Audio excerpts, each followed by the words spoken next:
সুধি আছিলে যে আমি আঁচনিখনৰ পৰা কেনেকৈ ৩,০০০ টকা মাহিলী লাভ কৰিম, ইয়াৰ কাৰণে কি কৰিব লাগিব। এই স্কলাৰশ্বিপখনৰ পৰা আপোনালোকে 30,000 টকা লাভ কৰিব। তাৰ কাৰণে আপোনাৰ নথিপত্ৰ, ইনকম চাৰ্টিফিকেট, মাহৰ 10 তাৰিখ আজি অৰুণোদয় আঁচনিৰ পইচা সোমাব নেকি, আপোনালোকৰ একাউণ্টত আজি অৰুণোদয় পইচা সোমাব নেকি আপুনি জানি লওক।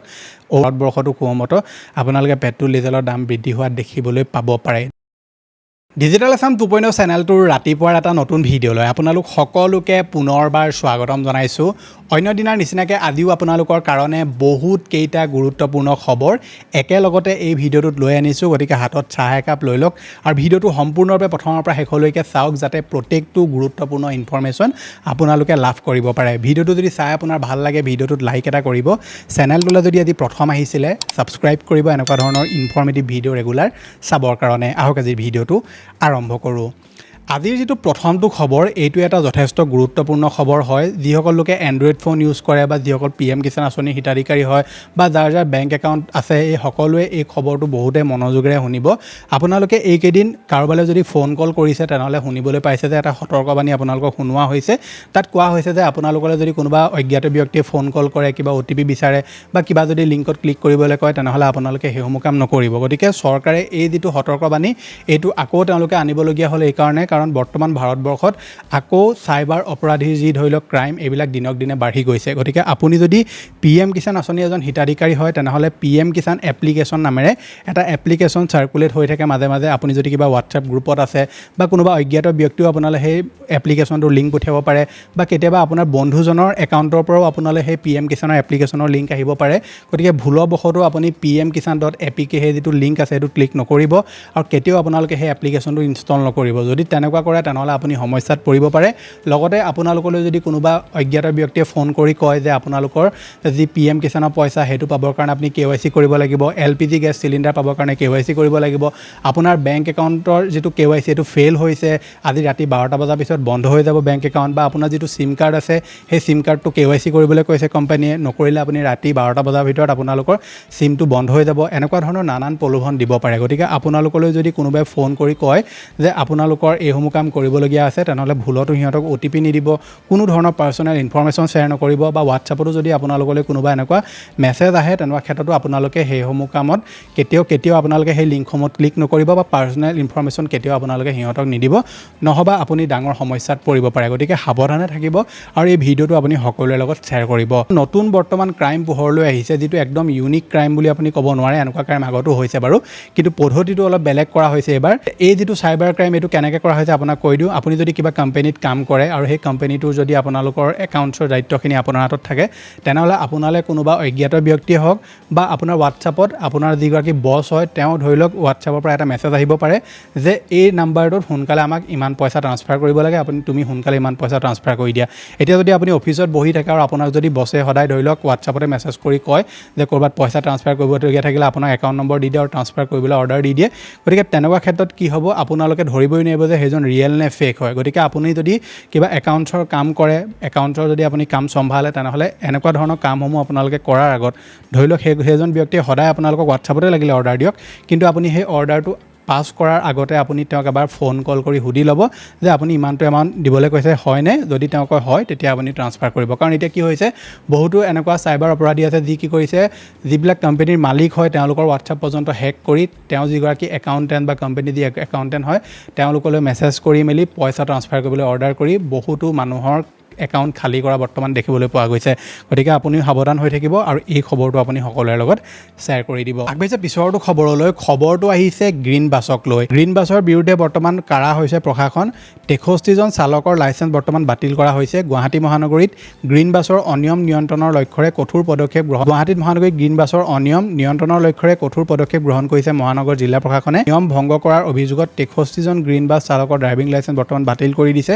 প্ৰশাসনে জাৰি কৰা নতুন নিৰ্দেশনা অনুসৰি এতিয়াৰ পৰা গ্ৰীণ বাছসমূহে পথৰ কেৱল বাওঁফালেহে চলাচল কৰিব পাৰিব। যাত্ৰী তোলাৰ বা নমোৱাৰ অজুহাতত কোনো পৰিস্থিতিতে পথ সলনি কৰাৰ অনুমতি নাথাকিব। ইয়াৰ লগতে স্পষ্টকৈ কোৱা হৈছে যে নিৰ্ধাৰিত নিয়ম উলংঘন কৰি বাছ চলালে অনুমতি অবিহনে পথ সলনি কৰিলে সম্পৰ্কিত গ্ৰীণ বাছখনৰ চলাচল 7 দিনৰ বাবে বন্ধ কৰি দিয়া হ'ব। ইয়াৰ পৰা গুৱাহাটীত যিবিলাক গ্ৰীণ বাছ চলে তেওঁলোকক যিটো লাইনত চলিবলৈ কৈছে সেই লাইনটোতে চলিব লাগিব। তেওঁলোকে যাত্ৰী নমাম বুলি কৈ বা কিবা অজুহাত দেখুৱাই বেলেগ এটা লাইনত গাড়ী চলাব নোৱাৰিব। আৰু তেনেকুৱা যদি কৰে তেনেহ'লে তেওঁলোকৰ সেই বাছখনৰ যিগৰাকী চালক হয় তেওঁ লাইচেন্সটো বাতিল কৰিব পাৰে আৰু সেই বাছখন 7 দিনলৈকে তেওঁলোকে চলাচল বন্ধ কৰি দিব পাৰে। গতিকে গুৱাহাটীত ৰিচেণ্টলি গ্ৰীণ বাছৰ ৰিলেটেড আমি বহুত ঘটনা শুনিবলৈ পাই আছোঁ যে ক'ৰবাত এক্সিডেণ্ট হৈছে বা কিছুমান নিয়ম উলংঘা কৰিছে বা ক'ৰবাত হয়তো ৰখাই দিয়াও দেখিবলৈ পোৱা যায় এনেকুৱা ধৰণৰ বাছবিলাক। গতিকে এতিয়া গুৱাহাটী মহানগৰ প্ৰশাসনে কিছুমান নিয়ম বান্ধি দিছে গ্ৰীণ বাছসমূহক লৈ। গতিকে সেই নিয়মসমূহ এতিয়া ফ'ল' তেওঁলোকে কৰিব লাগিব। অৱশ্যে পিছৰটো খবৰলৈ খবৰটো আহিছে ভাৰতীয় বতৰ বিজ্ঞান কেন্দ্ৰৰ তৰফৰ পৰা। ভাৰতীয় বতৰ বিজ্ঞান কেন্দ্ৰই কৈছে যে অসমত আহিবলগীয়া 3-4 দিনৰ ভিতৰত ধাৰাসাৰ বৰষুণ দেখিবলৈ পোৱা যাব আৰু ইয়াৰ ফলত অসমৰ দুৰ্যোগ ব্যৱস্থাপনা কেন্দ্ৰ অৰ্থাৎ ASDMে সকলোকে সতৰ্ক থাকিবলৈ কৈছে। গুৱাহাটী মহানগৰীৰ লগতে অন্য বহুতবিলাক জেগাত আপোনালোকে আহিবলগীয়া 3-4 দিনৰ ভিতৰত ধাৰাসাৰ বৰষুণৰ লগতে ধুমুহা দেখিবলৈ পাব বুলি কৈছে আৰু বহুতবিলাক জেগাত ভূমিস্খলন বা বানপানী হোৱাৰো এতিয়া সম্ভাৱনা আছে বুলি কৈছে। গতিকে আপোনালোক যদি নৈপৰীয়া অঞ্চলত থাকে আৰু অতি সহজতে যদি বানপানী হয় তেনেকুৱা ক্ষেত্ৰত আপুনি সাৱধানে থাকিব আৰু বৰষুণ বা বতৰ যদি বেছিকৈ কোলা কৰি আহে তেনেকুৱা ক্ষেত্ৰত খেতি পথাৰৰ পৰা আপোনালোক আঁতৰি থাকিব। কাৰণ আপোনালোকে শুনিবলৈ পাই থাকে যে খেতি পথাৰত বহুতো লোক এনেকুৱা ধৰণৰ সময়ত মৃত্যুমুখত পৰে। গতিকে আপোনালোকে অহা 3-4 দিনৰ ভিতৰত আপুনি সাৱধানে থাকিব। খেতি বাতি যদি আপোনালোকে কৰি আছে, পথাৰত যদি কাম কৰে, তেনেকুৱা ক্ষেত্ৰত বতৰ বেছিকৈ যদি কোলা কৰি অহা দেখিবলৈ পায় তেনেহ'লে আপোনালোকে পৰাপক্ষত ঘৰলৈ আহিবলৈ চেষ্টা কৰিব। পিছৰটো খবৰলৈ এটা খবৰ প্ৰকাশ হৈছে সংকটত ৰাজ্যৰ উচ্চ শিক্ষা প্ৰতিষ্ঠানসমূহ। গুৱাহাটী বিশ্ববিদ্যালয়ত এতিয়া 1956টা আবণ্টিত পদৰ বিপৰীতে খালী হৈ আছে 1001টা পদ। কটন বিশ্ববিদ্যালয়ত 759 আবণ্টিত পদৰ বিপৰীতে খালী পদৰ সংখ্যা হৈছে 344টা। ৰাজ্যৰ 372খন চৰকাৰী সাহায্যপ্ৰাপ্ত বিশ্ববিদ্যালয় আৰু মহাবিদ্যালয়ত সৰ্বমুঠ 19,843টা আবণ্টিত পদৰ বিপৰীতে খালী হৈ আছে 4,057টা পদ। আগবাঢ়িছে পিছৰটো খবৰলৈ অসম চৰকাৰে বিধানসভাত কিছুমান তথ্য জাৰি কৰিছে যে 10 বছৰত ধৰি লওক বস্তুৰ দাম কিমান বৃদ্ধি পালে। অৰ্থাৎ 2016 চনৰ 4 জানুৱাৰীৰ পৰা 2026 চনৰ 2 জুলাইলৈকে বস্তুৰ দাম অসমত কিমান বৃদ্ধি পাইছে তেওঁলোকে ইয়াত উল্লেখ কৰিছে। আপুনি চাব পাৰে চাউলৰ দাম বৃদ্ধি হৈছে 24 টকাৰ পৰা 37.85 পইচালৈ, আটাৰ দাম বৃদ্ধি 25 টকাৰ পৰা 38 টকালৈ, মচুৰ দাইলৰ দাম বৃদ্ধি 85 টকাৰ পৰা 91 টকালৈ, মগু দাইলৰ দাম বৃদ্ধি 97 টকাৰ পৰা 108 টকালৈ আৰু দাইলৰ দাম বৃদ্ধি 66 টকাৰ পৰা 84 টকালৈ, ৰহৰ দাইলৰ দাম বৃদ্ধি 114 টকাৰ পৰা 118 টকালৈকে। তেনেকৈ বহুতখিনি তেওঁলোকে সামগ্ৰী ইয়াত উল্লেখ কৰিছে। আৰু 2016 চনৰ 1 জানুৱাৰীত প্ৰতি লিটাৰ পেট্ৰলৰ দাম আছিল 59 টকা 34 পইচা আৰু ডিজেলৰ দাম আছিল 45 টকা 71 পইচা আৰু বিধানসভাত এই তথ্য অসম চৰকাৰ। গতিকে এটা সময়ত অৰ্থাৎ 2016 চনত পেট্ৰল আৰু ডিজেলৰ দাম কিমান কম আছিলে আপুনি চাওক আৰু এতিয়া সেই দামসমূহ কিমান বৃদ্ধি পালে। কিছুমান বস্তু ধৰি লওক সময়ৰ লগত দাম বৃদ্ধি হয়ও, কিন্তু কিছুমান বস্তু ধৰি লওক যিমানটো পৰিমাণে দাম বৃদ্ধি হ'ব লাগিছিলে তাতকৈ এতিয়া বহুত বেছি পৰিমাণৰ দাম বৃদ্ধি হৈ গৈছে। পেট্ৰল আৰু ডিজেলৰ কথা যিহেতু পাতিয়ে আছোঁ, এটা বেয়া খবৰ আকৌ আহিছে যে বৰ্তমান আমেৰিকা আৰু ইৰাণৰ মাজৰ যি যুদ্ধ, এই যুদ্ধ এতিয়া আকৌ আৰম্ভ হৈ গ'ল আৰু ডোনাল্ড ট্ৰাম্পে কৈছে যে তেওঁলোকে এতিয়া কোনো ধৰণৰ শান্তি চুক্তিৰ ওপৰত ইৰাণৰ লগত কথা নাপাতে বুলি কৈছে। গতিকে ইৰাণে বৰ্তমান আমেৰিকাৰ ওপৰত আক্ৰমণ কৰিছে বুলি কৈছিলে। হৰমুজ প্ৰণালীত আমেৰিকা জাহাজৰ ওপৰত আক্ৰমণ কৰিলে বুলি ক'লে। তাৰ পাছতে আমেৰিকাই ইৰাণক প্ৰত্যুত্তৰ দিলে। গতিকে এতিয়া আকৌ সেই যুদ্ধৰ সূচনা হ'বলৈ গৈ আছে।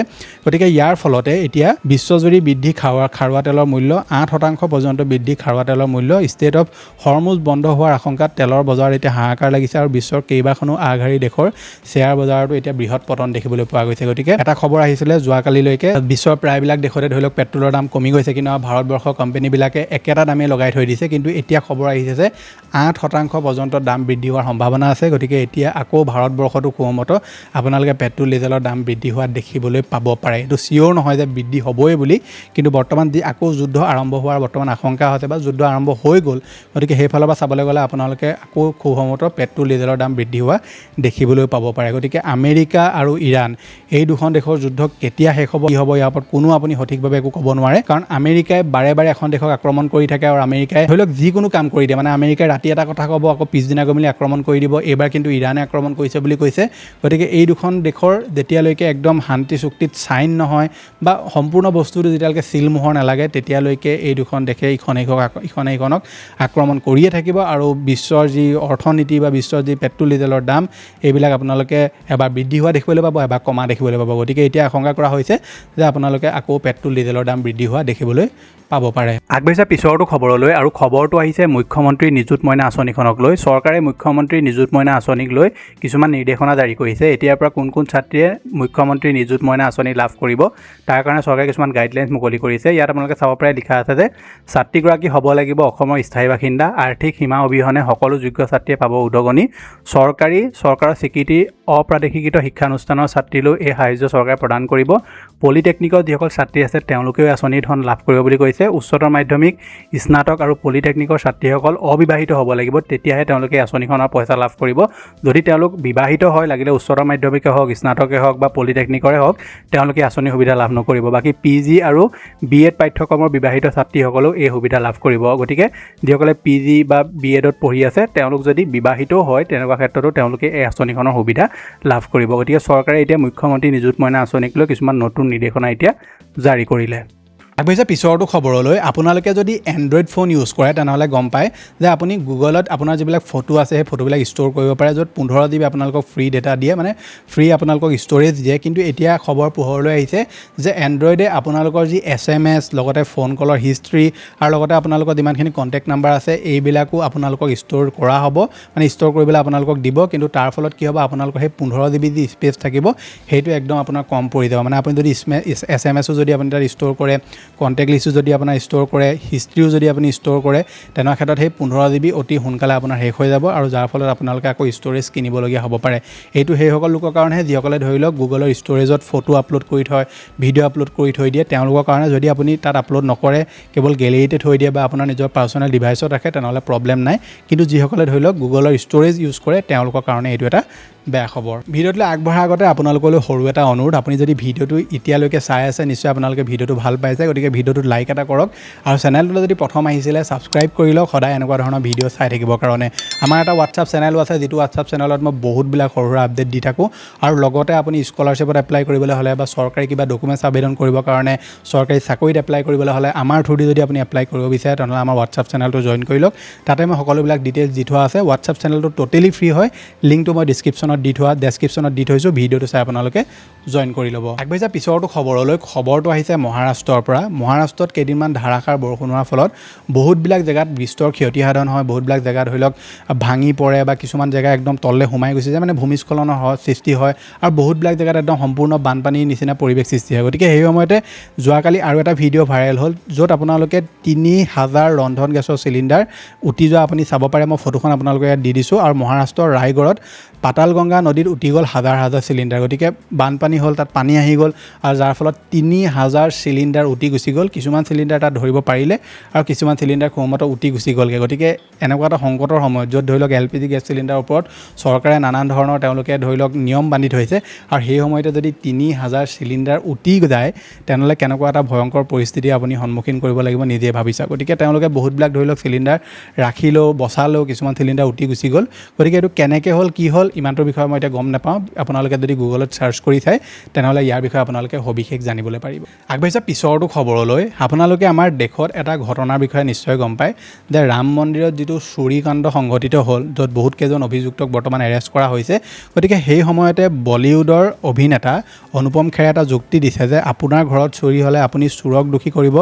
ঘৰটোক নহয় ৰাম মন্দিৰত প্ৰণামী চুৰি সন্দৰ্ভত অভিনেতা অনুপম খেৰে তেওঁ কৈছে যে আপোনাৰ ঘৰত যদি চুৰ হয় তেনেহ'লে আপুনি চোৰকহে দোষী কৰিব আপুনি ঘৰটোকতো দোষী নকৰে মানে তেওঁ এইটো বুজাইছে যে মন্দিৰটোত চুৰ হৈছে এতিয়া চুৰকেইজনকহে আপোনালোকে দোষী কৰিব লাগে চৰকাৰখনক কিয় দোষ দিব লাগে সেইটো কৈছে কিন্তু আৰু এটা ভিডিঅ' এইকেইদিন ভাইৰেল হৈ আছে য'ত কোৱা হৈছে যে অটল বিহাৰী বাজপেয়ী ডাঙৰীয়াই কৈছিলে এটা সময়ত যে আপোনাৰ ঘৰত যদি চুৰ হয় আৰু আপোনাৰ ঘৰত থকা যদি কুকুৰটোৱে নুভুকে তেনেহ'লে আপুনি গম পাব যে আপোনালোকৰ সেই কুকুৰটো আৰু চুৰজনৰ মাজত চিনাকি আছে গতিকে তেনেকুৱা এটা ভিডিঅ' বৰ্তমান ভাইৰেল হৈ আছে আপোনালোকে ভিডিঅ'টো পাইছেনে নাই পোৱা তলত কমেণ্ট এটা কৰি জনাব বাকী এই ৰাম মন্দিৰত যিটো ঘটনা সংঘটিত হ'ল সেই ঘটনাটো সোনকালে তদন্ত হ'ব লাগে লাখ কোটি টকা তাত কোটি টকা তাত বৰ্তমান কেলেংকাৰী হৈছে বুলি খবৰ পোহৰলৈ আহিছে আৰু আমি এইটোৱে আশা কৰিম যে প্ৰশাসনে উচিত তদন্ত কৰে আৰু কোনে সেই ঘটনাটো সংঘটিত কৰিছে কোন অভিযুক্ত তাত আছে সোনকালে তেওঁলোকক এটা দৃষ্টান্তমূলক শাস্তি প্ৰদান কৰিব লাগে কাৰণ ৰাম মন্দিৰত বহুতো মানুহ যায় তাত গৈ মেলি তেওঁলোকে নিজৰ শ্ৰদ্ধাৰে পইচা তাত দিয়েগৈ আৰু সেই পইচাখিনিৰ লগত যদি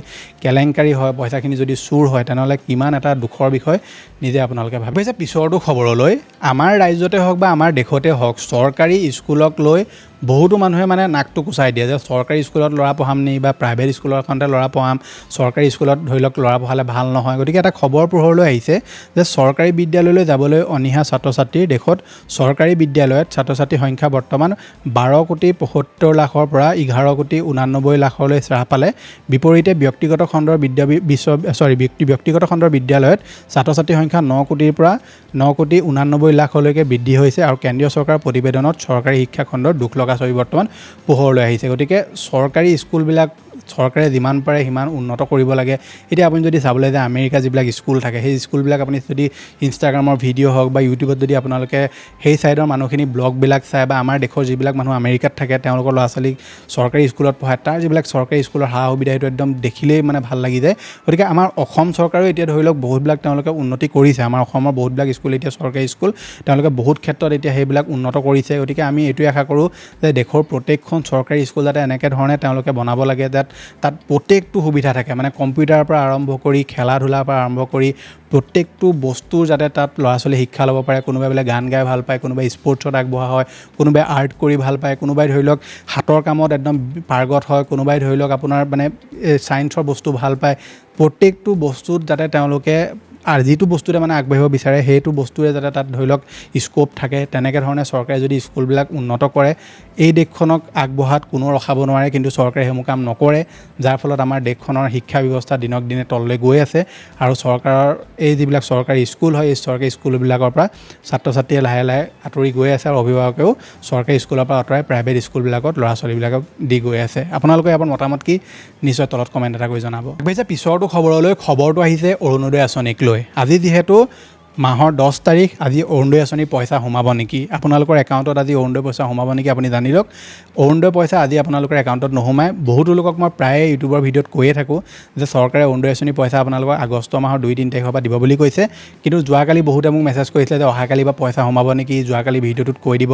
গতিকে আজি আপোনালোকৰ একাউণ্টত পইচা নোসোমায়। চৰকাৰে 2-3 তাৰিখৰ পৰা পইচা দিব বুলি কৈছে, কিন্তু চৰকাৰে আজি পূৰ্ণাংগ বাজেট সেইখন আজি তেওঁলোকে দাখিল কৰিব। গতিকে আজি আমি গম পাম যে চৰকাৰে ফাইনেল যিটো কনফাৰ্মেশ্যন ডেট সেইটো কেতিয়াৰ পৰা দিয়ে। অৰুণোদয় আঁচনিৰ নতুন আবেদন প্ৰক্ৰিয়া হওক বা অৰুণোদয় আঁচনিৰ চৰকাৰে পইচা দিয়া কেতিয়াৰ পৰা আৰম্ভ কৰিব, অফিচিয়েল ডেটসমূহ আজিৰ পৰা আমি পোৱাৰ সম্ভাৱনা এটা আছে। লগতে যিসকল লোকৰ ৰেচন কাৰ্ড আছে তেওঁলোকৰ ৰেচনৰ সামগ্ৰী যি 3টা চৰকাৰে দিছিলে চেনি, দাইল আৰু নিমখ, এই 3টা সামগ্ৰীও আপোনালোকক আগষ্ট মাহৰ পৰা দিব বুলি কৈছে।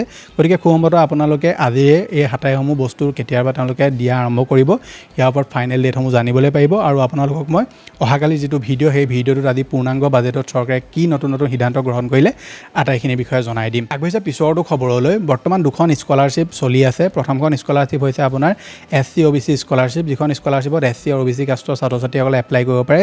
প্ৰি মেট্ৰিক আৰু পষ্ট মেট্ৰিক স্কলাৰশ্বিপ হয়। যিসকলে মেট্ৰিক পাছ কৰা নাই তেওঁলোকেও পাৰিব এপ্লাই কৰিবলৈ, যিসকলে মেট্ৰিক পাছ কৰিলে তেওঁলোকেও ইয়াত এপ্লাই কৰিব পাৰিব। দ্বিতীয়খন স্কলাৰশ্বিপ হৈছে আপোনাৰ ডক্টৰ ৰাজেন্দ্ৰ প্ৰসাদ স্কলাৰশ্বিপ, যিখনৰ লাষ্ট ডেট তেওঁলোকে 31 জুলাই কৰি দিলে। গতিকে আপুনি যদি এবাৰ মেট্ৰিক পাছ কৰিলে বা হায়াৰ ছেকেণ্ডেৰী পাছ কৰি ডিগ্ৰীত নাম লগাইছে তেনেহ'লে এইখন স্কলাৰশ্বিপত আপুনি এতিয়া এপ্লাই কৰিব পাৰিব। গতিকে স্কলাৰশ্বিপখনৰ পৰা আপোনালোকে 30,000 টকা লাভ কৰিব। তাৰ কাৰণে আপোনাৰ নথি পত্ৰ, ইনকম চাৰ্টিফিকেট লাগিব, এডমিশ্যন ৰিচিপ্টৰ প্ৰয়োজন হ'ব, ফটো, আধাৰ কাৰ্ড, লগতে আপোনালোকৰ ঘৰৰ ফটো, এই সকলোবিলাক নথি পত্ৰ আপোনালোকৰ লাগিব। তাৰ পৰা আপুনি এপ্লাই কৰিব পাৰিব। ভাবিছোঁ যে শেষৰটো খবৰলৈ, আৰু শেষৰটো খবৰত আপোনালোকৰ কাৰণে এখন আঁচনি লৈ আনিছোঁ যিখনৰ নাম হৈছে PM কিষাণ মানধন যোজনা। এই আঁচনিখনৰ বিষয়ে আপোনালোকে বহুতে সুধি আছিলে যে আমি এই আঁচনিখনৰ পৰা কেনেকৈ 3,000 টকা মাহিলী লাভ কৰিম, ইয়াৰ কাৰণে কি কৰিব লাগিব। গতিকে 3,000 টকা পাবৰ কাৰণে আপোনালোকে আঁচনিখনত প্ৰথমে ৰেজিষ্ট্ৰেশ্যন কৰিব লাগিব। তাৰ কাৰণে আপোনাৰ ই-শ্ৰম কাৰ্ড থাকিব লাগিব, আপোনালোকে আনঅৰ্গেনাইজ ছেক্টৰত কাম কৰা হ'ব লাগিব। চৰকাৰে এই আঁচনিখন সেইসকলৰ কাৰণে আনিছে যিসকল ধৰি লওক আনঅৰ্গেনাইজ ছেক্টৰত কাম কৰে, খেতি বাতি কৰে, বা ধৰি লওক সৰু কিবা কাম কৰে, বা এনেকুৱা এটা কাম কৰে যিটোত তেওঁলোকৰ পেঞ্চনৰ কোনো স্ক'প নাই। গতিকে চৰকাৰে তেওঁলোকৰ কাৰণে এই আঁচনিখন আনিছিলে, যিখনত এপ্লাই কৰিলে আপোনালোকৰ যিটো বয়স হৈছে, ধৰি লওক আপোনাৰ বোলে এতিয়া 19 বছৰ হৈছে, সেই 19 বছৰ হিচাপত আপুনি এটা পইচা তাত জমা কৰি যাব লাগিব। আৰু চৰকাৰেও সিমানটো পইচা আপোনালোকৰ একাউণ্টত জমা কৰি গৈ থাকিব। যেতিয়া আপোনাৰ 60 বছৰ বয়স হৈ যাব তেতিয়া আপোনালোকে সেই পইচাটোৰ বাবদ 3,000 টকা মাহিলী আপুনি পেঞ্চন লাভ কৰিব। কিন্তু ইয়াতো এটা কথা, বহুতে সোধে যে আমি আঁচনিখন যদি বন্ধ কৰিব বিচাৰোঁ তেতিয়া কি হ'ব। আপোনালোকে আঁচনিখন যদি আধাতে বন্ধ কৰিব বিচাৰে তেতিয়াও আপুনি বন্ধ কৰিব পাৰিব, বা আপোনাৰ বোলে মৃত্যু হৈ গ'ল তেনেকুৱা ক্ষেত্ৰত আপোনালোকে যাক নমিনি দিছিলে তেওঁ সেই পইচাটো লাভ কৰিব, আপোনাৰ ৱাইফক বোলে নমিনি দিছিলে তেওঁ লাভ কৰিব। গতিকে এই আঁচনিখন আপুনি যদি এপ্লাই কৰে আৰু পিছত যদি আপুনি বোলে চৰকাৰী চাকৰি এটা পালে বা আপোনাৰ অৱস্থা পাতি ভাল হ'ল, আপুনি আঁচনিখন এতিয়া বন্ধ কৰিব বিচাৰে, তেনেহ'লে আপুনি বন্ধ কৰি আপোনাৰ যিমানটো ধৰি লওক পইচা হৈ গ'ল ইণ্টাৰেষ্ট সৈতে মিলাই আটাইকেইটা পইচা আপোনালোকে লাভ কৰিব। গতিকে আঁচনিখনত এপ্লাই কৰিবলৈ হ'লে আপুনি ওচৰৰ CSC চেণ্টাৰলৈ গৈ বা কম্পিউটাৰ কেফেত গৈ আপুনি প্ৰধানমন্ত্ৰী কিষাণ মানধন যোজনা আঁচনিখনত এপ্লাই কৰি ল'ব পাৰে। গতিকে এইকেইটাই আছিলে এতিয়া আপোনালোকক দিবলগীয়া গুৰুত্বপূৰ্ণ খবৰ। আশা কৰিছোঁ আপোনালোকে ভিডিঅ'টো চাই ভাল পালে। যদি ভাল পালে ভিডিঅ'টো লাইক কৰিব, চেনেলটোলৈ যদি প্ৰথম আহিছিলে ছাবস্ক্ৰাইব কৰি ল'ব এনেকুৱা ধৰণৰ ইনফৰ্মেটিভ ভিডিঅ' ৰেগুলাৰ চাবৰ কাৰণে। এতিয়া আপোনালোকৰ স্ক্ৰীনত আৰু দুটা ভিডিঅ' ওলাই আছে, দুইটাই যথেষ্ট গুৰুত্বপূৰ্ণ ভিডিঅ' হয়, নিশ্চয় এবাৰ চেক আউট কৰিব। মই লগ পাম এটা অন্য ভিডিঅ'ত। আজিলৈ ধন্যবাদ।